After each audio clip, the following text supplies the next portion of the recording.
পাঙ্গাস মাছ আসলে এটা পুকুর থেকে আনা, একটা ছোট ভাই আমাদেরকে গিফট করছে, উপহার দিচ্ছে ভিডিও। হ্যাঁ, তো দেখেন এভাবে করে কাটবেন। সব মাছটা হয়ে যাচ্ছে, নামিয়ে নেব। হলুদ দিয়ে বাঁধাকপি রান্না করব, হলুদ দিয়ে বাজিটা শুনি। ও শুধু হাসতেছে, কিছু বলতেছে না। বলো, কিছু বলো, বলো না, কি কিছু একটা বলো না, কি বলতাম? কিছু একটা বলো ওদের সাথে, মানে যারা ভিউয়ার্স আছে আমার। দর্শক, আপনারা বাঁধাকপিটা কাটবেন খুব সুন্দর করে। কিভাবে কি করে কাটতেছে, এটা একটা শিক্ষণীয় ভিডিও। হ্যাঁ, তো দেখেন এভাবে করে কাটবেন। সবাইকে বাঁধাকপি কাটা শেখাচ্ছে। হ্যাঁ হ্যাঁ, আজকে দুই রকমের মাছ রান্না করবো। এটা হচ্ছে পাঙ্গাস পাঙ্গাস মাছ, আর এটা হচ্ছে পোয়া মাছ। তো মাছগুলো রান্না করার জন্য বের করেছি ফ্রিজ থেকে, অনেকক্ষণ হচ্ছে, তো রান্না করে নেব। পাঙ্গাস মাছ আসলে এটা পুকুর থেকে আনা, একটা ছোট ভাই আমাদেরকে গিফট করছে, উপহার দিছে। তো আপনাদের ভাই খুব সুন্দর সাইজ করে কেটেও দিছে। তো মাছটা আমি ধুয়ে এখন রান্না, এটা কাটতে হবে, কিন্তু এই মাছটা কাটতে হবে। এটা আমার খুব প্রিয় একটা মাছ, খুব পছন্দ করি। তুই আজকে গোসল করবে না? কি বলো, শীতকাল আসছে পর্যন্ত কোনো গোসলই করতেছে না কেন? গোসল করতে হবে, গোসল করে ফেলি। আমার ছেলে শীতকাল আসছে পর্যন্ত মানে সপ্তাহে 2 দিন গোসল করে। গোসল থেকে গোসলটা চুরি করতে হচ্ছে, সে গোসল করতে হচ্ছে না। ওগুলো আমি এখন ধুয়ে নেবো ফ্রেশ করে। হলুদ দাও তো, পাঙ্গাস মাছগুলো একটু হলুদ, আর একটু হলুদ দিবি। হলুদ দেবো একটা, আর একটু হলুদ দিয়ে নিচ্ছি মাছগুলা। দেখো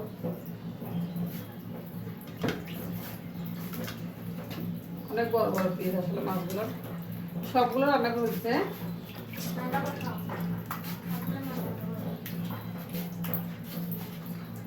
মাছগুলো আসলে বড় বড় করে কাটছে আপনাদের ভাইয়া, সুন্দর করে কাটছে। তো পাঙ্গাস মাছ আসলে সবাই খেতেও চায় না, বাট এটা একটু বড় বলে বাচ্চারা একটু পছন্দ করছে। যেহেতু গিফট পেয়েছি, একটা ভাইয়া আনছে, আমার একটা ছোট ভাই, সে তাদের পুকুর থেকে এই মাছটা নিয়ে আসছে।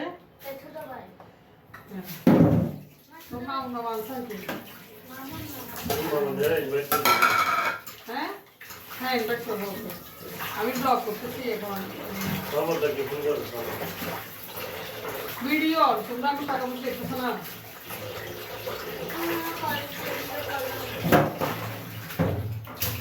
মাছগুলো আগে থেকে অনেক ধোয়া ধুয়ে হয়েছে, প্রচুর তেল হয়েছে পানির মধ্যে।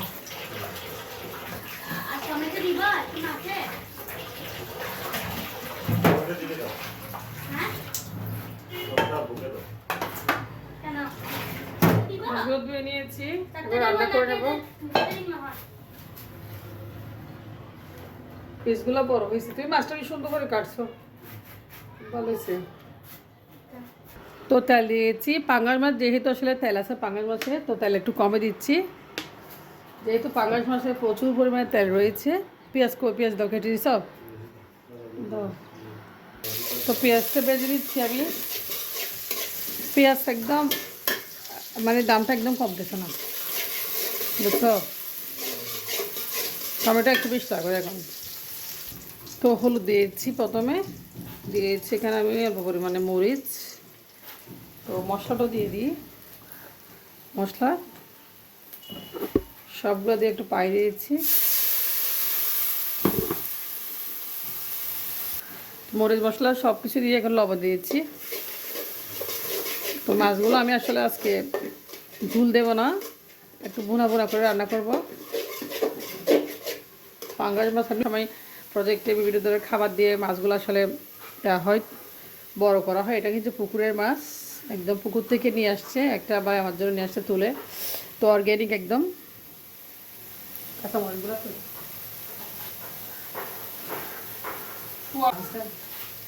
কয়েকটা কাঁচামরিচ দিয়েছি। আমি আজকে 2 ধরনের মাছ রান্না করতে হবে আসলে। তো মশলা কষানো হয়ে গেছে, মাছ দেখতে পাচ্ছি, মাছের টুকরোগুলো বসে দিচ্ছি। পাঙ্গাস মাছ, মাছের মাথাটাগুলো সুন্দর করে কাটা হচ্ছে আসলে।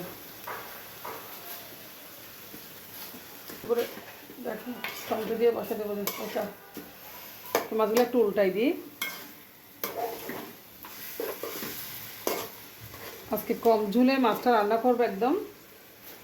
তো আসলে আমার হাজবেন্ডও খেতে চায় না তেমন পাঙ্গাস মাছ, তো বাসায় মোটামুটি যাক অনেক দিন পরে পাঙ্গাস মাছ রান্না করতেছি।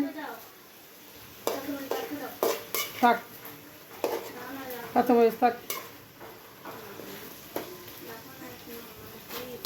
মাছটা হয়ে যাবে। হ্যাঁ, উপরের অংশটা একদম উঠে যাচ্ছে।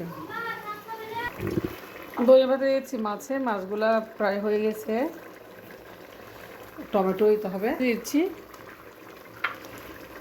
মাছ আছে এমনি শীতকালে মাছ মজা হয়, সেই পাঙ্গাস মাছ বলো যে মাছ, ঠিক না? হ্যাঁ, শীতকালে মাছ একটু মজা হয় বেশি। তো মাছটা কত সুন্দর হয়েছে, হয়ে গেছে প্রায়, আলহামদুলিল্লাহ। সিদ্ধর জন্য একটু পানি দিয়েছি আর একটু, যেহেতু ঝুল পছন্দ করে মাছের, শীতকালে ঝুল এমনি ভালো লাগে, একটু পানি দিয়েছি। তার হচ্ছে কাটাকাটি ছিল, এগুলো কাটা হয়ে গেছে, আমার হাজব্যান্ড কেটে নিয়েছে সবগুলো। অল্প মাছ আছে, মাছগুলো আমি কাটবো না, হেও কাটবে। মাছগুলো আসলে আমার খুব বেশি পছন্দ, পোয়া মাছ ছোটোগুলো আর কি। বাজি কাটা হয়ে গেছে, বাজিগুলো বসিয়ে দিব। ছোটো ছোটো করে দিয়েছি, মাছটা হয়ে যাচ্ছে, হয়ে গেছে মাছটা হয়ে গেছে। আমি এখন নামিয়ে নেব, খেতে খুব মজা হয় মাছটা। আজকে গুলা ধুয়ে নিচ্ছি, যেহেতু আমার হাজব্যান্ড কেটে দিয়েছে, ও কেটে দিয়েছে একদম সুন্দর করে। তো আমি একটু ধুয়ে নিচ্ছি, রান্না করে নেবো এখন, কপি ভাজি করে নেব। বাচ্চারা খুব পছন্দ করে কপি ভাজিটা। কপিটা ধুয়ে ফেলছি। দেখে আমার ছেলে ভাত খাওয়ার জন্য আজকে কি একটা অবস্থা করতেছে। খিদে লাগছে, খিদে লাগছে, খিদে লাগছে। ঠিক আছে, মাছটা হয়ে গেছে, দেখি। মাছ হয়ে গেছে একদম ফুল অ্যান্ড ফাইনাল, মাছটা হয়ে গেছে। আসো ভাত খেতে আসো। তো আবির ভাত খা, আবিরকে মাছ দিয়ে ভাত দিব। সে টমেটো দিবা, বাঁধাকপি এমনি ভাত খেয়ে ফেলে অল্প করে। হ্যাঁ, তোমার খিদা পেয়েছে খুব বেশি। তো ভাত আনছি, আবির কাছকে আমি ভাত খাওয়াই দেবো। আমার ছেলেকে এখনও খাওয়াই দিই আমি, খাবে। মাছ নিয়েছি এবং রান্না করা ভাত নিয়েছি কিছু। আমার ছেলে মাছগুলো হওয়ার জন্য অপেক্ষা করতেছে, তো তাকে খাওয়াই দিচ্ছি ভাত। সে মাছ দিয়ে ভাত খাবে, কখন এরকম বাইনা ধরে না, আসলে খুব খিদা পেয়েছে। তো আমার ছেলেকে আমি আসলে খাওয়াই দিই, আমার ছেলেকে আমি এখনও খাওয়াই দিই নিজ হাত দিয়ে ভাত। তো হাত দিয়ে খেতে চাই না আসলে, তো কিছু করার নেই আসলে। বাচ্চাটাকে মানুষ করতে আমার অনেক কষ্ট হয়েছে। তো যা হোক, আমার ছেলেকে খাওয়াই দিচ্ছি অল্প অল্প করে, ওর খুব খিদে পেয়েছে। সকালবেলা আমরা আজকে খুব সিম্পল নাস্তা করেছি, যেহেতু ঘুম থেকে দেরি উঠেছি। তো খাওয়া দাওয়া আসলে বাচ্চাদের জন্য আর নাস্তা বানাই নাই, তো আমরা সিম্পল নাস্তা করে ফেলেছি। তো আপনারা ভালো থাকবেন, আল্লাহ হাফেজ, আসসালামু আলাইকুম।